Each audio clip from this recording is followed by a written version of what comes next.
দেশের বাজারে স্বর্ণের দাম রেকর্ড ছাড়িয়েছে। ভরি প্রতি ৩,১৪৯ টাকা বাড়িয়ে ২২ ক্যারেট স্বর্ণের দাম ২ লাখ টাকার গণ্ডি পেরিয়েছে। ২ দিনের ব্যবধানে নতুন করে দাম বাড়িয়ে দেশের বাজারে ভালো মানের স্বর্ণের ভরি ২,৭২৫ টাকা নির্ধারণ করেছে বাংলাদেশ জুয়েলার্স সমিতি বাজুস। সোমবার রাতে স্বর্ণের দাম বাড়ানোর এই সিদ্ধান্তের কথা জানায় সংগঠনটি। বাজুসের সংবাদ বিজ্ঞপ্তিতে বলা হয়, স্থানীয় বাজারে খাঁটি স্বর্ণের দাম বাড়ায় তা সমন্বয় করা হয়েছে।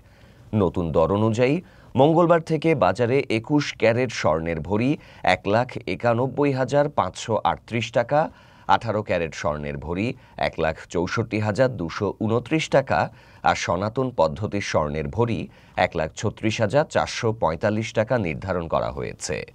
চলতি বছর মোট ৬১ বার দেশের বাজারে সমন্বয় করা হয়েছে স্বর্ণের দাম।